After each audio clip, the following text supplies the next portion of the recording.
This past year, during COVID, I think God just stirred up something in the hearts of our people. We said, okay, let's plant churches. I sent out a Google form, who wants to go. Wow. 1,154 people signed up. Say on a Google form. Yeah, well, that's how we do it. I can't get my people to respond to anything, and you saying on a Google form, Yeah. You got 1,000 people who signed up to go. Who wants to go to church planting? To go church planting. Yeah. And Wow. so we said, oh boy, that I wasn't expecting that during COVID. Family, multiplication, restoration. I'm Hottie Lewis. Join me, Noah Oldham and Hayden Radner, as we come to you from Atlanta, St. Louis, and Las Vegas, as we seek to add value to your church planting journey. We'll have real-time, authentic conversations that are relevant to the life of the church planter and pastor. Join us as we hear from leaders of this movement from across North America and discover what it really takes to plant churches everywhere for everyone. Welcome, everyone, to another episode of the We Are Send Network podcast. My name is Noah Oldham, the lead pastor of August Gate in St. Louis, joined as always by Hayden Radner, senior pastor of Walk Church in Las Vegas, Nevada, and Hottie Lewis, the lead pastor of Blueprint here in Atlanta. And today we have another special guest, Ed Kang, Pastor Ed from California. Ed, welcome. Thank you for being on the podcast. Yeah, thank you for having me. It is always amazing to be just in the room with you. Every time Ed speaks, I just hear myself sit back and just say, wow. About every 3 to 5 minutes, he just drops nuggets of wisdom. Would you, just for a moment, just share a little bit about your family, about your church, what God's doing right now? My family. I got 3 kids. They were with us the whole time. They went to Berkeley. We live in Berkeley, and then now they're all gone. And I have 2 grandkids, and they're in Philly. And I need grief counseling. I still miss my grandkids, but I did that to a lot of grandparents. So it's my turn. We sent them out for church planting, and my daughter's in Boston. And wow. Yeah. So what God's doing at our church. This past year, during COVID, I think God just stirred up something in the hearts of our people. We said, okay, let's plant churches. I sent out a Google form, who wants to go. Wow. 1,154 people signed up. Say on a Google form. Yeah, well, that's how we do it. I can't even get my people to respond to anything, and you saying on a Google form, You got 1,000 people who signed up to go. Who wants to go to church planting? To go church planting. Yeah. And wow. so we said, oh boy, that I wasn't expecting that during COVID. But I think maybe people got stir crazy, or people thought, okay, none of my students are coming back anyway. We better go start something else. I don't know what happened. So we ended up sending out more than 400 adults.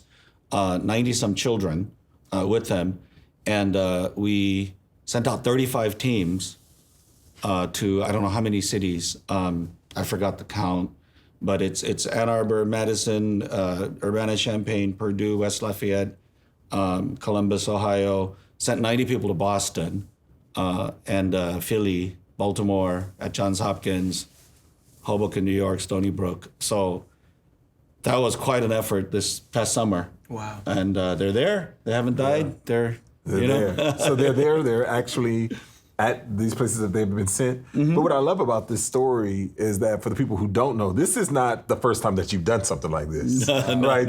So when we talk about multiplying church, we're talking about people who are discovering, developing, deploying from within. Right? You caught the bug of church planting and just expanding the gospel years back. Can you share a little bit about that, like the first time, how you entered into this and how, because you say it just kind of just happened, but no, there's a lot of intentionality that has taken place from the time that you felt kind of this call to do it. Can you share a little bit about that? Yeah, well, we didn't do much for a while. And then I think in sort of retrospect, we started to discover something about our church that we felt like, I don't know, this sounds odd, but we felt like God really showed us something that other people weren't seeing, that we felt a burden for, and like we need to keep doing this, and other people weren't doing it. So at one level, it's local church-based collegiate ministry, and at a deeper level, it's doing life like Acts 2 Church with dailiness and face-to-face close relationship with so much joy And we found it possible uniquely on a college campus. So we said, like, we're really enjoying this. Let's see if we can duplicate it everywhere we possibly can. So an Acts 2 church in every college campus became sort of a galvanizing vision. And, you know, we had a vision statement that nobody remembered, that it was boring. And then once we had that vision statement, it was actually galvanizing. Wow. And a group of guys said, you know, we love each other and we're having fun, and let's just go relocate and do this again. And so it's not based on a strategy like we got. It's really kind of from bottom up that this happens. Yeah. And I just need to make sure that, you know, we support them when they get out there. Right. But intentionally you did that. When was the first time that you sent the first group out, and how many churches? Like, what has been some of that church planting journey? First group was 2008 at UT Austin. We're from California. Texas felt like another country. I know Texas feels themselves to be like they're another country. Yeah. So that felt, and then because they sort of received us in Texas, and we thought, wow, you know, we can actually do this. Today we're at 70 some campuses, and we're at 37 cities. So starting from 2008, and I think the momentum's just going to continue. Yeah, because it's not. I don't have to do anything. It's sort of like, hey, let's do this. It's just sort of in our soil, in our culture. So it's a genuine movement. I mean, it's a genuine move of God. A church turns into a sending church, into a multiplying church, into a movement. But it's not always been that. I would love, because all of our listeners, most of them are planters, pastors, or they want to be, and there's a seed of a dream in their heart that God would give them a movement one day. God, let me be a part of this. I know that it's in so many of them. And they can often look at your situation and be like, oh, that is just so otherworldly. I'll have to become a different person. But you're just Pastor Ed. I mean, you are an exceptional leader, but the more I spend time with you, you are just a regular guy that loves Christ and obeys him. I would love for us to discuss, to hear from you, what are some of those basic building blocks that you had to say yes to God in, that everyone else will have to as well if they want to see a multiplying movement happen? Yeah, so, you know, there's that C.S. Lewis quote about first things first, and if you put second things first, then you won't get first things or second things, and you put first things first and you'll get both. Aim at heaven and you'll get earth thrown in, you know, that whole quote. And I think, gosh, man, success or movement or multiplication, all of these good things, it could all become that. You know, I just have to tell my story. It's weird. It's not, you know, it's probably not relatable, but back in my early 30s, I was really irritated that I wasn't getting the attention I thought I deserved. In my little world back then, and my little world back then was Korean American, English speaking second generation leaders. And in that world, I was, you know, off the beaten path in Berkeley. And I remember paying attention to the fact that I was irritated by this. And that's when we're going through Henry Blackaby and, you know, like, he sounds so stern, keep me as low as my character.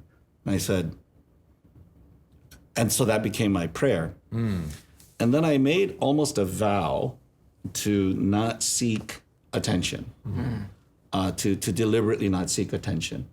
The stuff I was writing is never going to get published. I wasn't going to seek to leverage platform. Platform didn't exist as a word back then in the sense that it is today.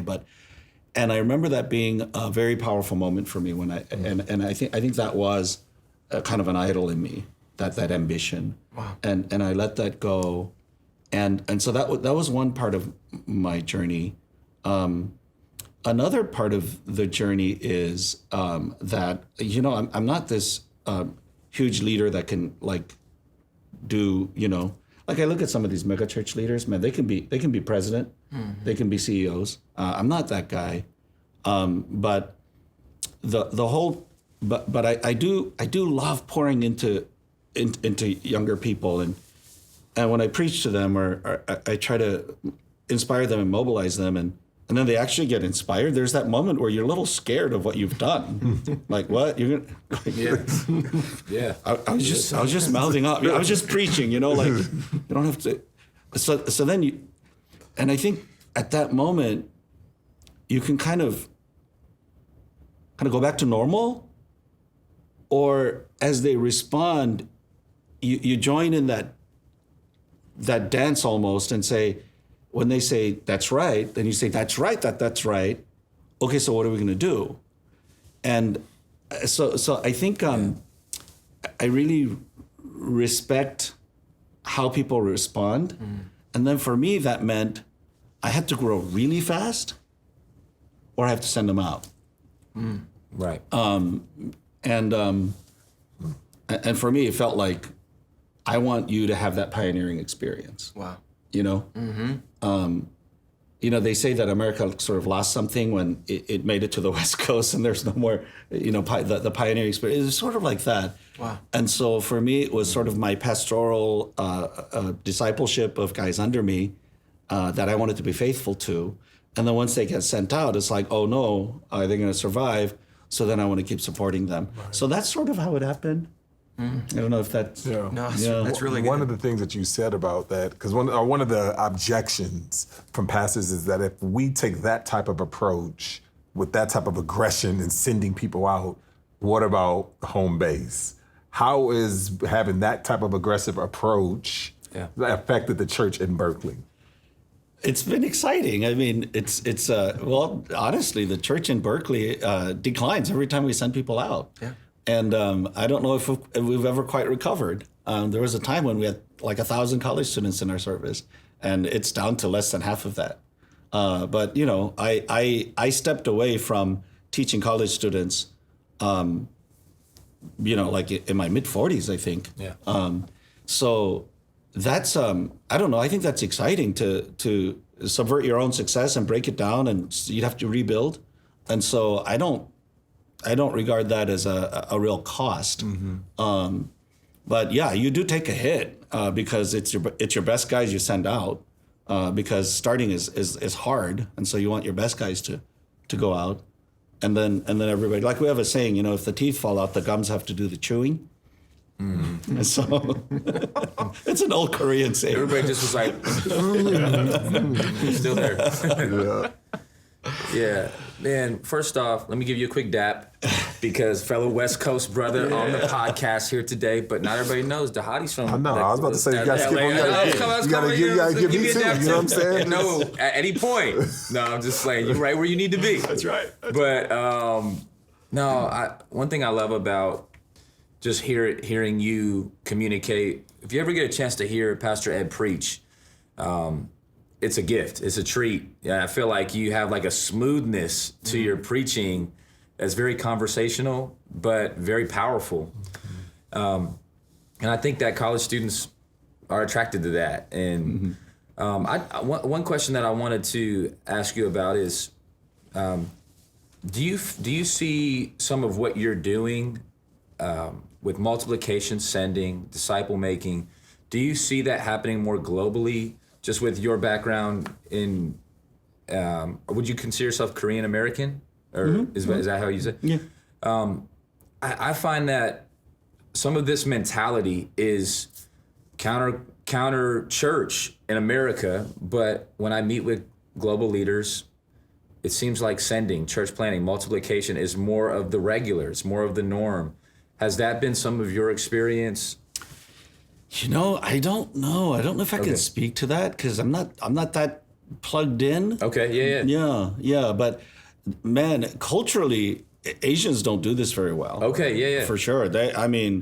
It's very top down, and it's very sort of like if you want to start out, you almost have to rebel in order to start out. Got it. So it's not like Asians do this well, in my opinion. Yeah. Do you feel like, maybe just a secondary question, do you feel like in engaging with young adults, college ministry, that you, trying to think how to phrase it. I think at times I'm finding that students, they don't know that they're looking for community and that's really what they want. And you're in a way opening their eye. You're already knowing that's what you're looking for. You're craving, and so you're opening their eyes to that through a church planning model. And it's really strategic because then students have something to be a part of, feel a part of. Yeah, I mean, they're cause hungry and they're community hungry. Cause hungry. They think that that's what's going to, like, it's not just students. I mean, it's that middle-aged guy that's working too long. You know, it's like they think that that's what they want. But, you know, the cry of everybody's heart is, I please love me, you know? Right. You know, that kid that's risking his life doing fancy things with the skateboard to, you know, the guy, professional guy working too hard. It's like, love me, love me, love me. But nobody can say it. Nobody says like, oh, can you love me? Like, you know, who says that? But that's what we're made for. So then if you experience that, then the power of like ambition and like I gotta make it, that tension just relaxes. And I just see it happening like, wow, if I can actually trust that love is real and we can be covenanted, and you're not going to abandon me, and God's not going to abandon me. Yeah. Like once that sinks in, then the desire for a lot of other things that tear people away from mission or from one another, it just dissolves. Got it. Yeah. Yeah, I've had the opportunity to do a podcast with some young men who came out of one of your churches and had this podcast, and they did it during COVID, and they're all in the same apartment, and they're in different rooms because they live together. And this is the model: is they all go to these cities and they all get jobs, and they all work to provide for the work of this ministry, and they do it together. And it's astounding to me because I feel like we say, hey, another part of our city, we want to get a small group grown there and people to move there. People are like, I don't know, school district, I don't know, neighborhood. How are you seeing, what is inspiring people to do that together? Yeah, you know, it's sort of in the culture now, so they want to do it. I think it is also because we preach and really insist on what I call the primary colors of the gospel. Okay. We preach about lostness, and people are going to die. You know, you're going to die. You can't take it with you. Everybody's going to spend eternity somewhere. So that core gospel of like life is short, death is certain, eternity is long, and I think that's also a real driving force and a real unifying force. You know, and I think the church is so split nowadays. I'm so divided along what ultimately aren't ultimate issues. And I think it's because we've lost that soul winning, like Southern Baptists, man, we're a soul winning group, right? But we've lost that soul winning edge of proclaim the gospel. And I think that'll unite us and relativize all of our differences. And I see that being a big driving force. That's why guys from, you know, cool place like San Francisco Bay Area will go to the cornfields of like Urbana-Champaign in Illinois and be happy because they're rescuing people from hell. Yeah. You know? It's real amazing that you flipped the mission script, because I'm from the cornfields of Champaign, Urbana. I'm from southeastern Illinois. That was actually a big city in my state. And so it's always the thought of you leave there to go to California. And I love that California, of all places, is sending missionaries all over the Midwest. Yeah. And I love that. Yeah. Sometimes when I hear leaders like yourself and you start talking about 1,000 people sign up and, you know, 400 adults, and like, man, it just can get like overwhelming, and praise God for that. When I say overwhelming, I mean like and that I want to see some of that. I want to experience some of that. Can you just speak a little bit more into some of the ingredients? Like that to me speaks to movement. It's college campus, man. It's like, I don't know why Is people prayer keep a part of thinking. that, Ed? What's that? Is prayer a part of that? Yeah, I mean, of course. I mean, we used to have 4-hour prayer meetings. I want to hear that. You know what I'm saying? Like that. People still talk about it like they Jeez. talk. Well, yeah, we used to have. That's amazing. Yeah, Tuesday night we'd pray 4 hours. We just rented this big sanctuary and we just pray. Yeah, I mean, It creates hunger. I think prayer as a spiritual exercise versus prayer because you have to pray because you're trying to save souls and you got a list of people you're praying for. You're always scheming different things, and man, you have to pray for that. So yeah, I mean we're pretty pietistic. Our whole church does daily devotion on the same text. Okay.